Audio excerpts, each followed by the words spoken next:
As one family, let us begin our celebration with our act of faith in the name of the Father, and of the Son, and of the Holy Spirit. Amen. The grace of our Lord Jesus Christ, and the love of God, and the communion of the Holy Spirit be with you all. And with your spirit. My dear friends, coming together as God's family with confidence, let us ask the Father's forgiveness, for He is full of gentleness and compassion.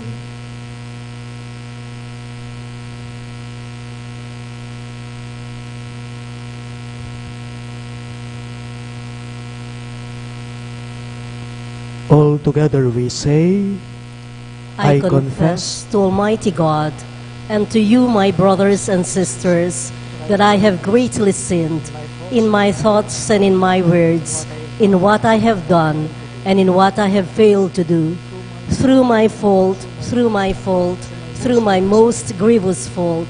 Therefore I ask the Blessed Mary, ever Virgin, all the angels and saints, and you, my brothers and sisters, to pray for me to the Lord our God. May Almighty God have mercy on us, forgive us our sins, and bring us to everlasting life. Amen.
My dear sisters and brothers in Christ, today we begin the season of Advent. We open our hearts to God's love as we prepare to welcome Christ into our lives. The candles of this wreath remind us that Jesus Christ came to conquer the darkness of sin and to lead us into the light of His glorious kingdom. Let us pray. Lord our God, we praise you for your Son, Jesus Christ. He is Emmanuel, the hope of the peoples. He is the wisdom that teaches and guides us. He is the Savior of every nation. Lord God, let your blessing come upon us as we light the candles of this wreath. May the wreath and its light be a sign of Christ's promise to bring us salvation. May He come quickly and not delay. We ask this through Christ our Lord. Amen.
Halina Jesus, halina,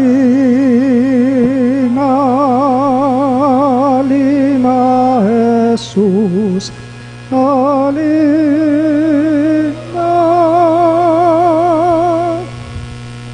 Let us pray. Grant your faithful, we pray, Almighty God, the resolve to run forth to meet your Christ with righteous deeds at his coming, so that gathered at his right hand, they may be worthy to possess the heavenly kingdom. Through our Lord Jesus Christ, your Son, who lives and reigns with you in the unity of the Holy Spirit, one God, forever and ever. Amen.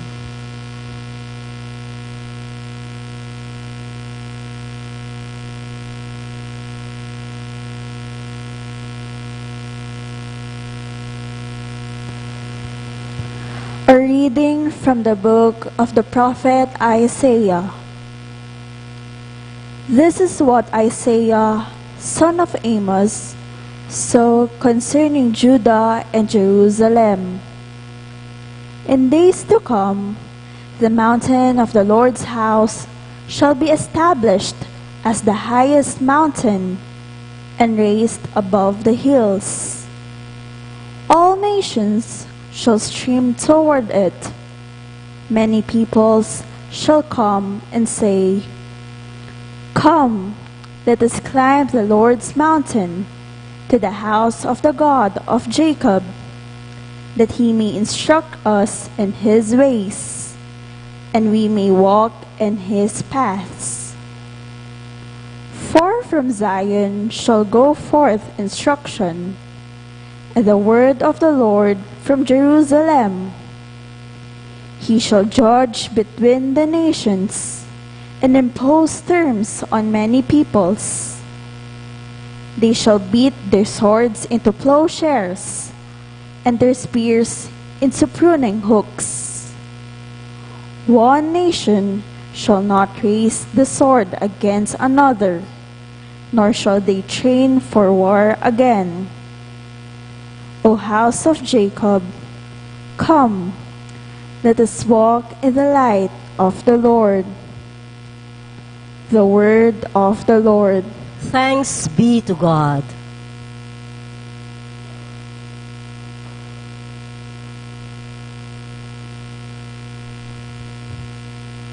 We respond to the verses with the psalm, Let us go rejoicing to the house of the Lord.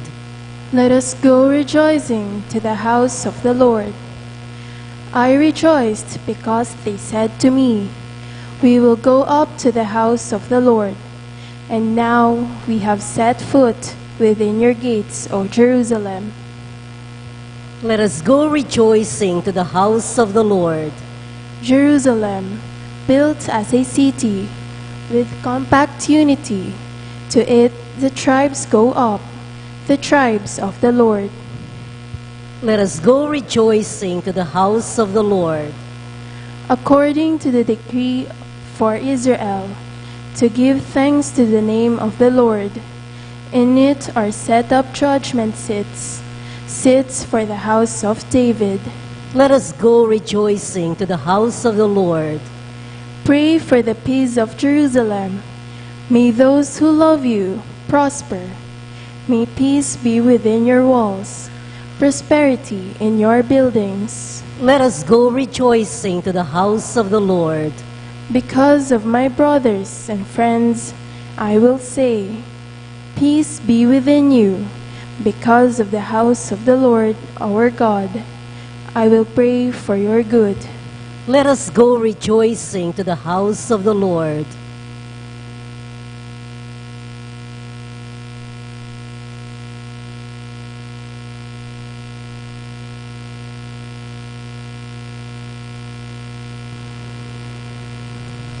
A reading from the letter of St. Paul to the Romans.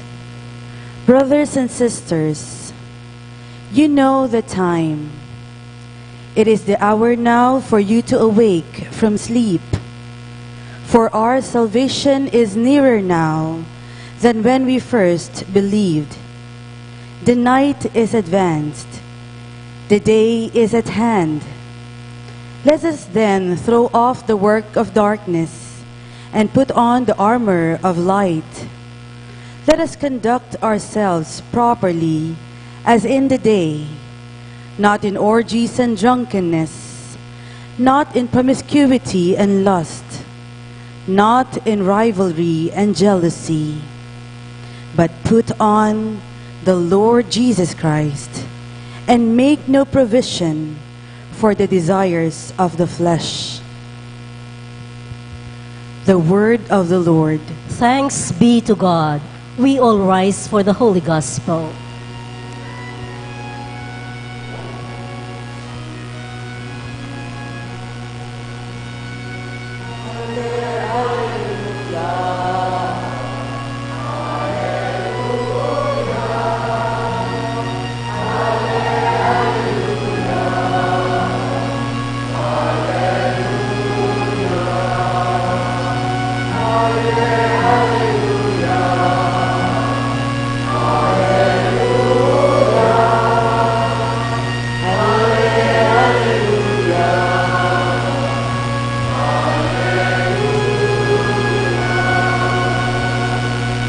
Together, show us, Show us, Lord, your love, and grant us your salvation.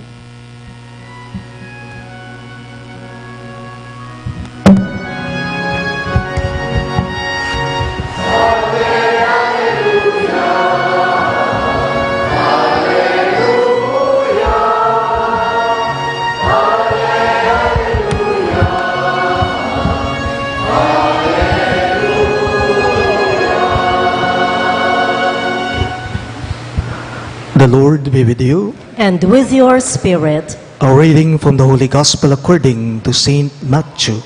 glory to you, O Lord.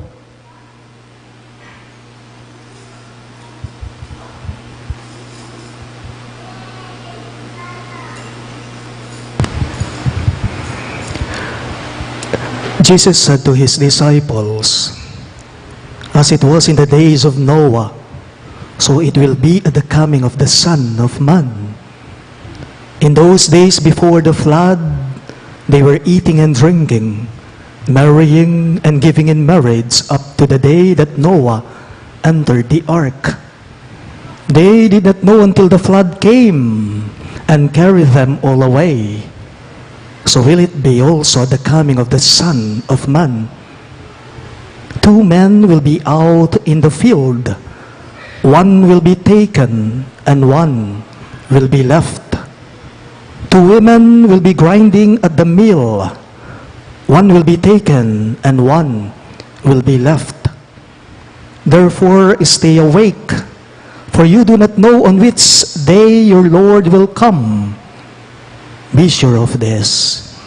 If the master of the house had known the hour of night when the thief was coming, he would have stayed awake and not let his house be broken into.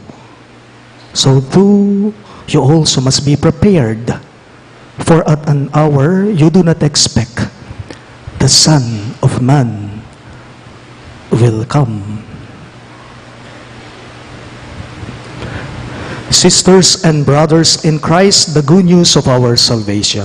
Praise to you, Lord Jesus Christ.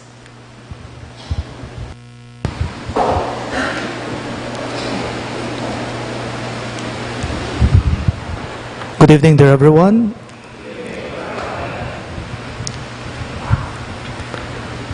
Sa buhay po natin, iba-iba na po ang mga pinaghahandaan natin.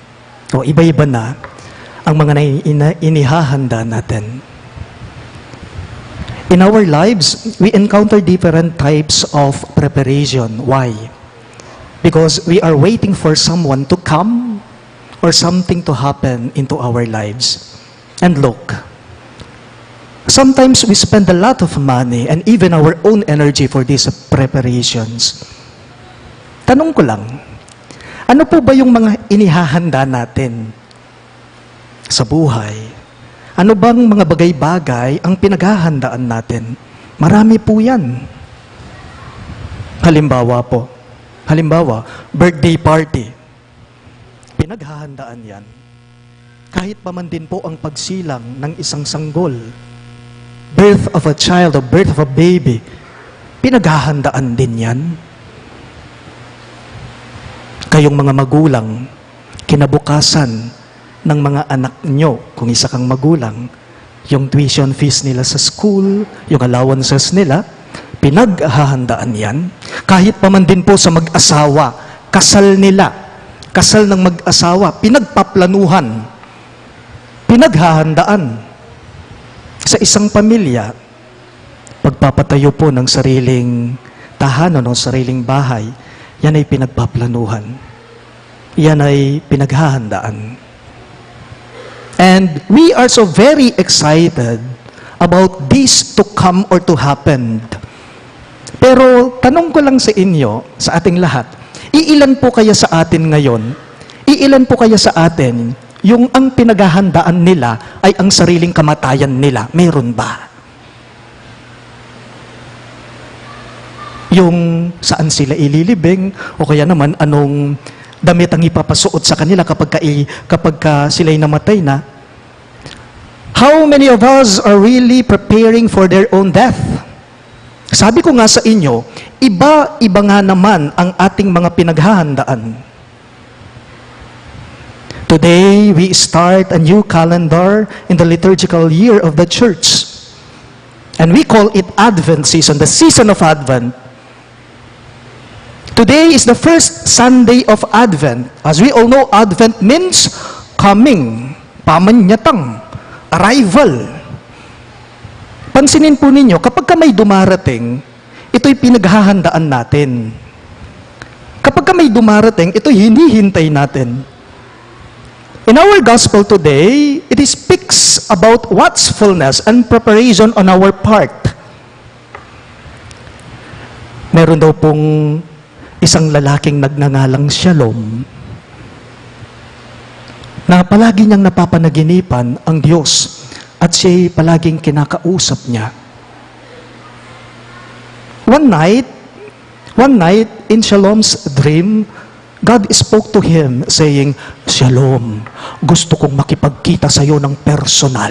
Sabi ng Diyos sa kanya. Excited ang lalaking ito sa sinabi sa kanya ng Diyos. Kaya tinanong niya ang Panginoon, Lord, kailan po ninyo gustong makipagkita ng personal sa akin? Tanong niya. Sumagot ang Panginoon sa kanya, bukas ng 6:00 ng gabi. Sabi ng Diyos kay Shalom. So sa madaling salita, in short, si Shalom ay naghanda. He prepared everything. His house, food, etc. Lahat-lahat inihanda niya.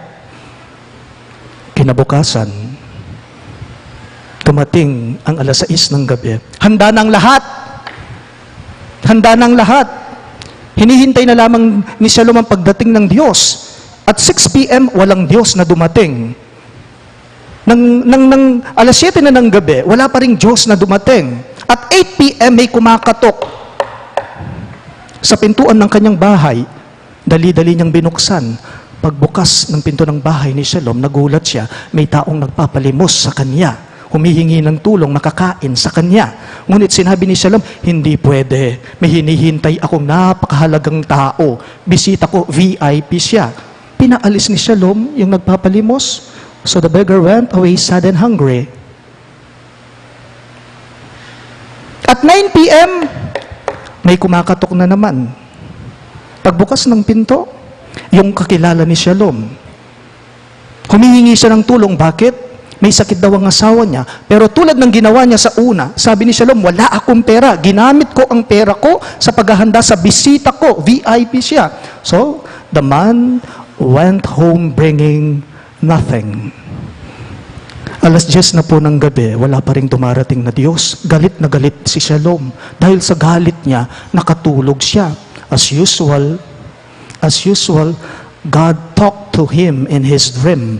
And Shalom was very angry. And he told the Lord, Lord, sabi niya, Lord, bakit ka naman ganyan? Bakit hindi ka nagpakita? Hinihintay kita. I prepared everything for you. Kahit pa man din sana ang anino mo, nakita ko, wala Panginoon. Alam niyo ang sinabi ng Diyos sa kanya? Shalom, no, I did. I fulfilled my promise.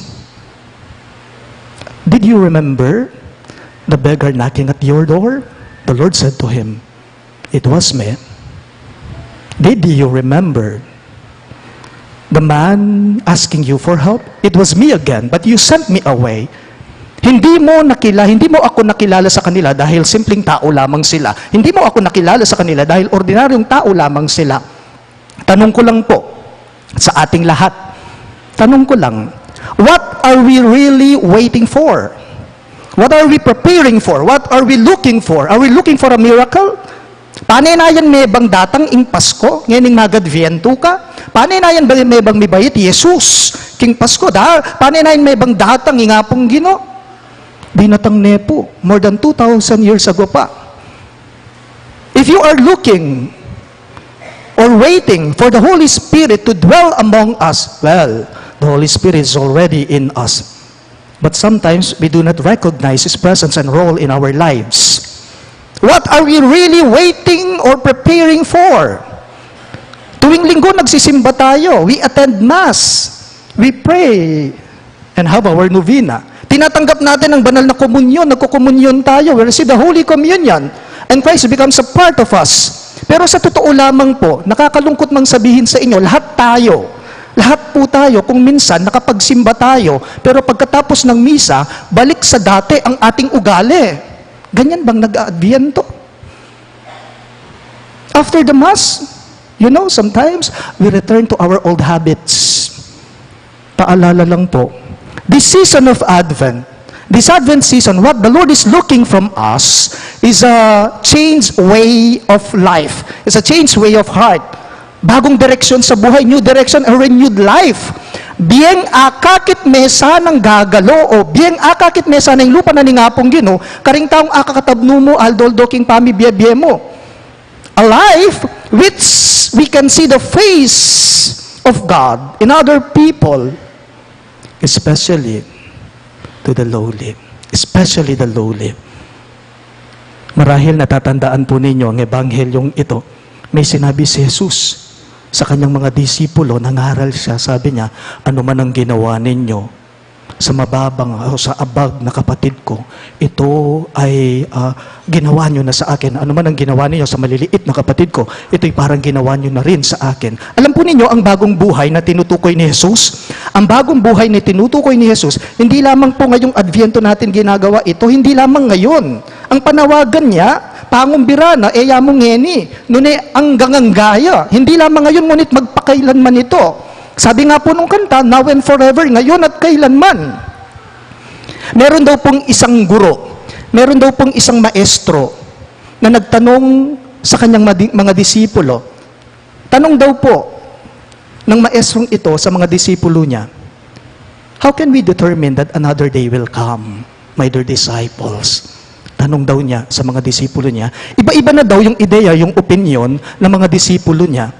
Yung iba daw, sabi nila sa kanya, tugon daw nila, sagot nila sa master nila, sa guru nila, sabi daw nila, master, because tonight is evening, so tomorrow is the sign that another day will come. No, that's not the answer. Sabi ng guru nila sa kanila, no, that's not the answer. Sumagot daw uli yung iba, oh, master, when the sun begins to rise, that's the sign that another day will come? No, you didn't get the right answer, my dear disciples. Sabi ng master na ito sa kanyang mga disipulo, as long as you remain in darkness, there will be no another day in your life. Sabi ng guro sa kanyang mga disipulo, as long as you remain in darkness, there will be no another day in your life. Hanggat hindi nyo nakikita ang mukha ng Diyos sa inyong kapwa, lalong-lalo na sa mga simpleng tao, ordinaryong tao, kayo ay mananatili sa masama. As long as you do not recognize the face of God in other people, you will remain in darkness. As long as you do not show to other people the face of God through you, there will be no tomorrow, and there will be no other day to come into your life. Ito po ang panawagan ngayong inuumpisahan natin ang panahon ng Adviento. Pagnilayan po natin. Let us reflect upon it. Let us pray that the Lord may shower us, may give us His grace of waiting. Para sa ganon, lahat tayo ay handa sa pagdating niya at ang Pasko, ngayong tayo ay nag-aadbyento, ay mapapahalagahan natin sa ating mga puso. Please all rise. I believe in one God, Lord Jesus Christ, the Father Almighty, maker of heaven and earth, of all things visible and invisible. I believe in one Lord Jesus Christ, the only begotten Son of God, born of the Father before all ages, God from God, light from light, true God from true God, begotten, not made, consubstantial with the Father. Through him all things were made. For us men and for our salvation, he came down from heaven, and by the Holy Spirit was incarnate of the Virgin Mary and became man. For our sake he was crucified under Pontius Pilate. He suffered death and was buried, and rose again on the third day in accordance with the Scriptures. He ascended into heaven and is seated at the right hand of the Father. He will come again in glory to judge the living and the dead, and his kingdom will have no end. I believe in the Holy Spirit, the Lord, the giver of life, who proceeds from the Father and the Son, who with the Father and the Son is adored and glorified, who has spoken through the prophets. I believe in one holy, Catholic and Apostolic Church. I confess one baptism for the forgiveness of sins, and I look forward to the resurrection of the dead and the life of the world to come. Amen. At the start of the liturgical year, we feel more deeply the sense of being on a journey to the Father. Holding fast to Christ, let us now pray for the grace of authentic conversion. In every petition you shall respond, Father, hear our prayer. All of us, please. Father, hear our prayer. That the Church and its leaders may see the Advent season as an acceptable time of salvation and invite all people to join the great pilgrimage to the house of the Father, we pray. Father, hear our prayer. That warring families and peoples may lay down their arms and seek peace and reconciliation, we pray. Father, hear our prayer. That those under the power of darkness may see light and abandon their lives of drunkenness, sexual excess, quarreling, and jealousy, we pray. Father, hear our prayer. That the handicapped, the sick, the hungry, and the victims of calamities and injustice may find consolation from the Lord and support from his generous people, we pray. Father, hear our prayer. That the Lord may welcome into the joy of his kingdom our departed loved ones, we pray. Father, hear our prayer. We include in our prayer the following intentions. For the thanksgiving of Edil Nicolo Pineda for passing the board exam, Ocampo family, Norman Edward Rezon, for the birthday intentions of Nalaida B. Corpus, Dick Galang, Elizabeth and Hasper Ivan Villa, for the special intentions of Laila Abiog, Paz Swing, Marie Faye Bernardo for successful dentistry board exam, Michael Angelo Mariano, Nanette Valtecantos, the St. Jude Thaddeus Parish Pastoral Council, the St. Jude Village Homeowners Association, for the good health of Sonny Bustos, Richard Cabalia, Anita Teodin, Inez Sunga, Paz Swing, Merla Mangalos, Angela Pang, Carian Del Rosario, Cela Guevara, Ben Ingal, June Gomez, William Canlas, and all our sick relatives and friends. For the safe travel of Alan Tapang, Ponima, Mark Malyari, Denden Rivera, and Grace Soriano, for the eternal repose of the souls of Norma, Maria Virginia, Antonio Alde, Segundo Salonga, Joseph Sichon, Dolores, Marcelo, Roman, Manuel Tongyo, Mark Louis Tongyo, Juanita, Gregoria, Carlos, Corazon, Francisca, Benjamin and Isabel Lagman, Amado Salamat, Bonifacio Tandok, Roelio, Maria, Lorenzo Cobacub, and all souls in purgatory, we pray. Father, hear our prayer. We now pray in silence for our personal intentions.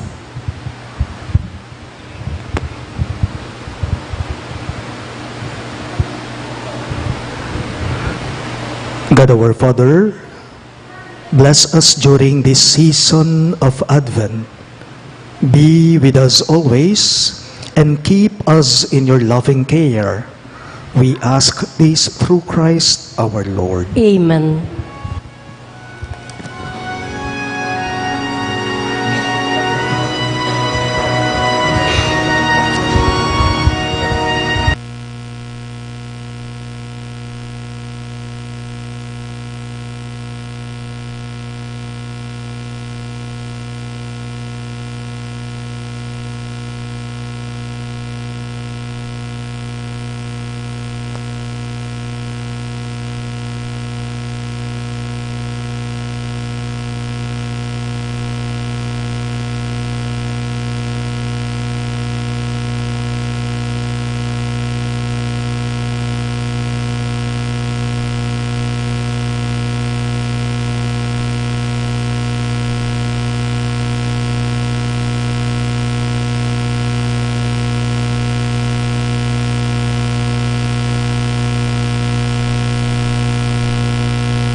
We all rise for the incensing.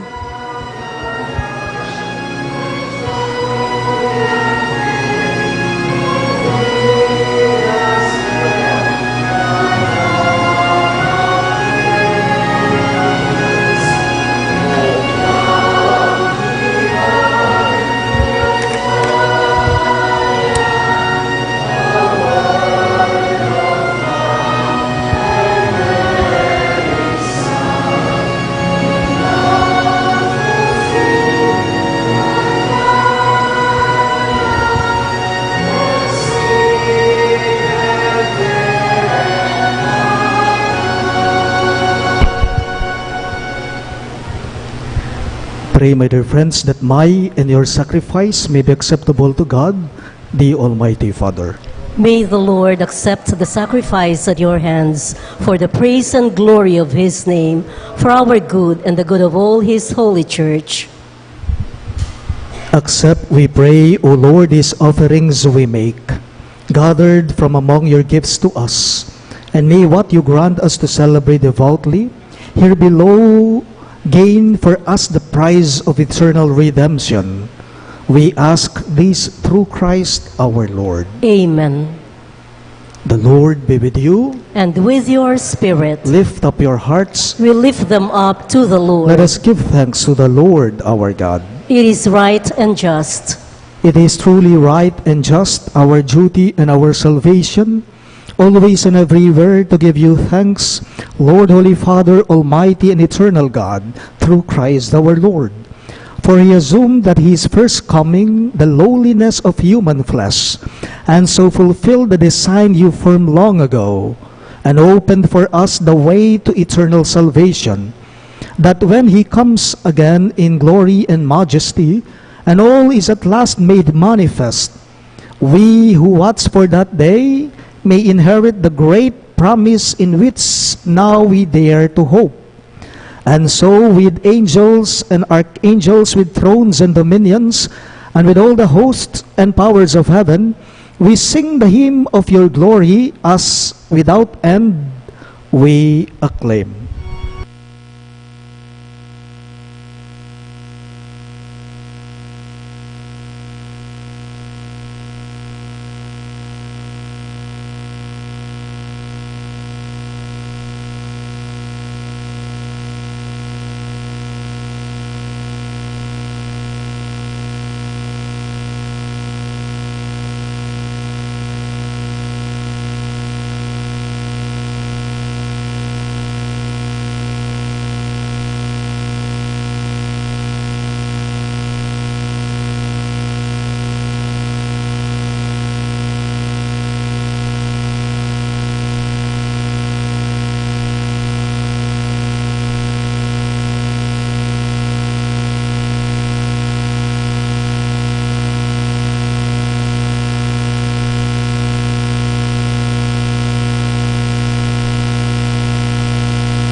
You are indeed holy, O Lord, the fount of all holiness.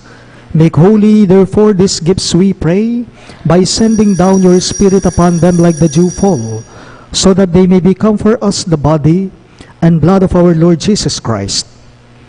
At the time he was betrayed and entered willingly into his passion, he took bread, and giving thanks, broke it and gave it to his disciples, saying, "Take this, all of you, and eat of it, for this is my body, which will be given up for you."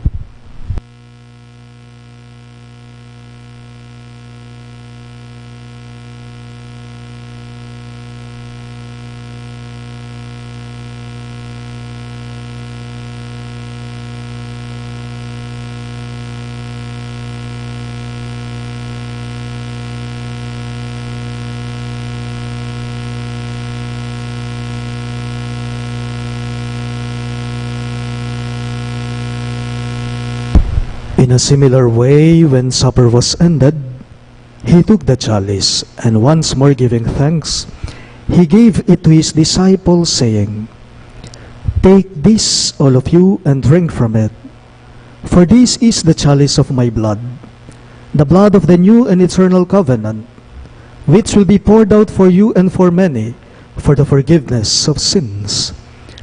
Do this in memory of me."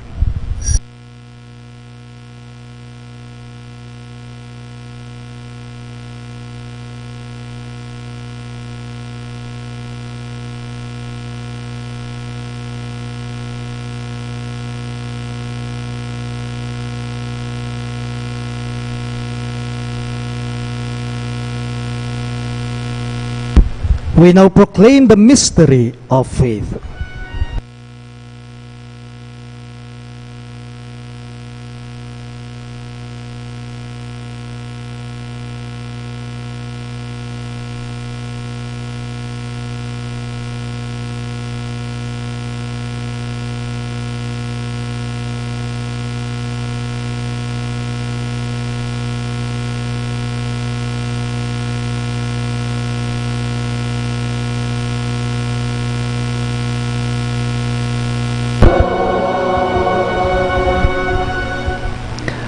Therefore, as we celebrate the memorial of his death and resurrection, we offer you, Lord, the bread of life and the chalice of salvation, giving thanks that you have held us worthy to be in your presence and minister to you. Humbly we pray that partaking of the body and blood of Christ, we may be gathered into one by the Holy Spirit. Remember, Lord, your church spread throughout the world, and bring her to the fullness of charity, together with Francis, our Pope, Florentino, our Bishop, Pasiano, our Bishop Emeritus, and all the clergy. Remember your servants, Norma and Leonel, whom you have called from this world to yourself. Grant that they were united with your Son in a death like his, may also be one with him in his resurrection. Remember also our brothers and sisters who have fallen asleep in the hope of the resurrection, and all who have died in your mercy. Welcome them into the light of your face. Have mercy on us all, we pray, that with the Blessed Virgin Mary, Mother of God, with Saint Joseph, her most chaste spouse, with the blessed apostles, Saint Jude Thaddeus, our patron saint, and all the saints who have pleased you throughout the ages, we may merit to be co-heirs to eternal life, and may praise and glorify you through your Son, Jesus Christ. Through him, with him, and in him, in the unity of the Holy Spirit, all glory and honor is yours, Almighty Father, forever and ever.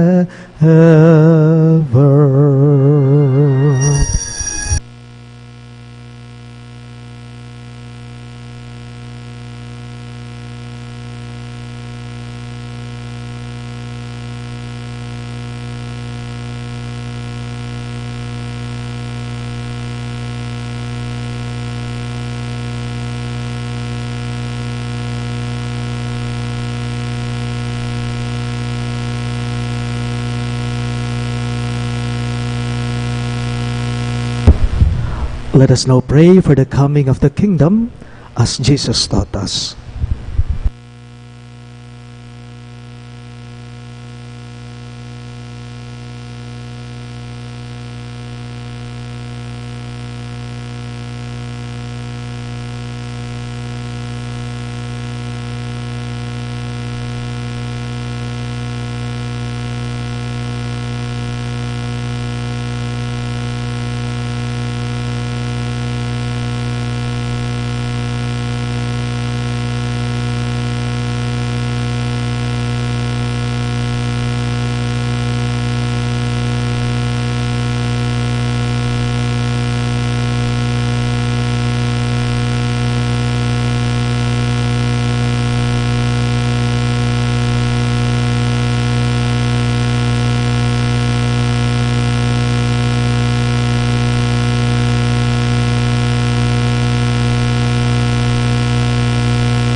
Masama.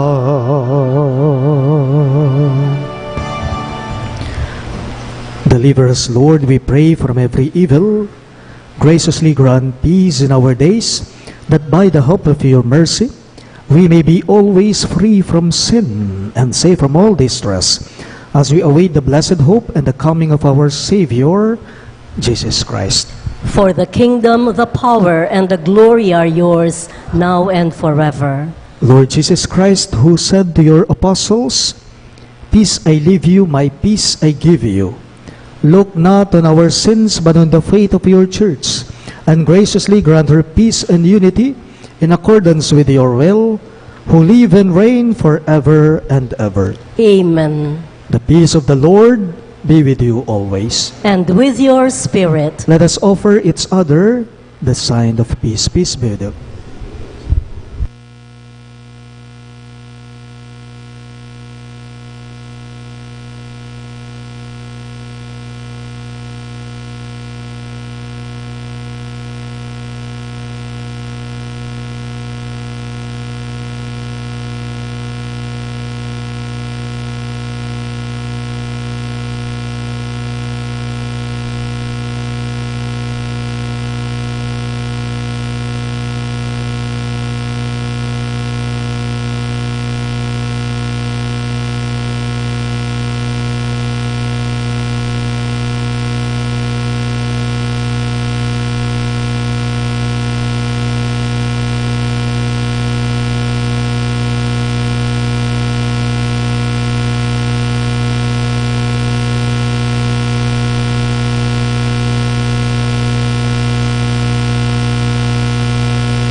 Behold Christ Jesus our Lord. He is the Lamb of God who takes away the sins of the world. Happy are those who are called to his supper. Lord, I'm not worthy that you should enter under my roof, but only say the word, and my soul shall be healed.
Let us pray.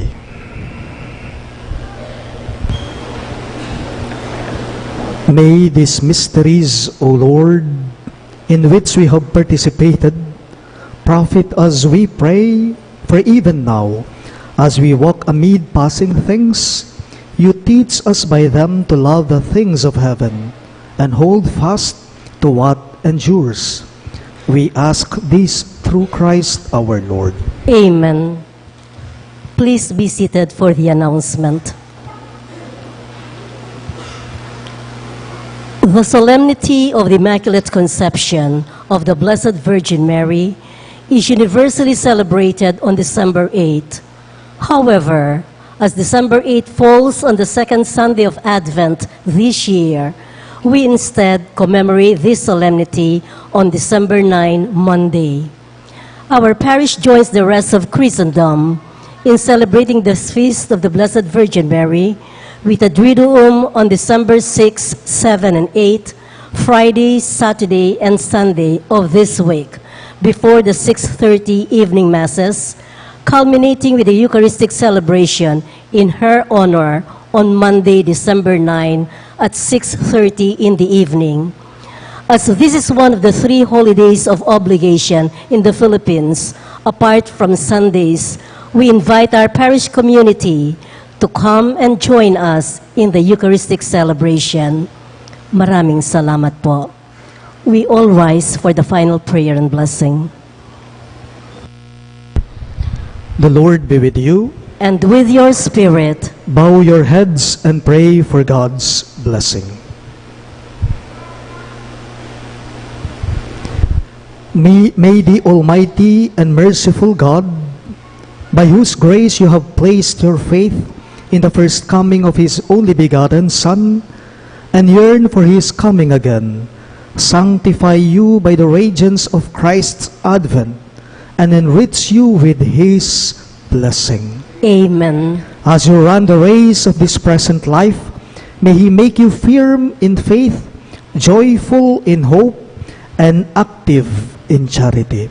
Amen. So that, rejoicing now with devotion at the Redeemer's coming in the flesh, you may be endowed with the rich reward of eternal life when He comes again in majesty. Amen. And may the Almighty God bless you, the Father, and the Son, and the Holy Spirit. Amen. The Mass is ended, and our mission begins. Thanks be to God.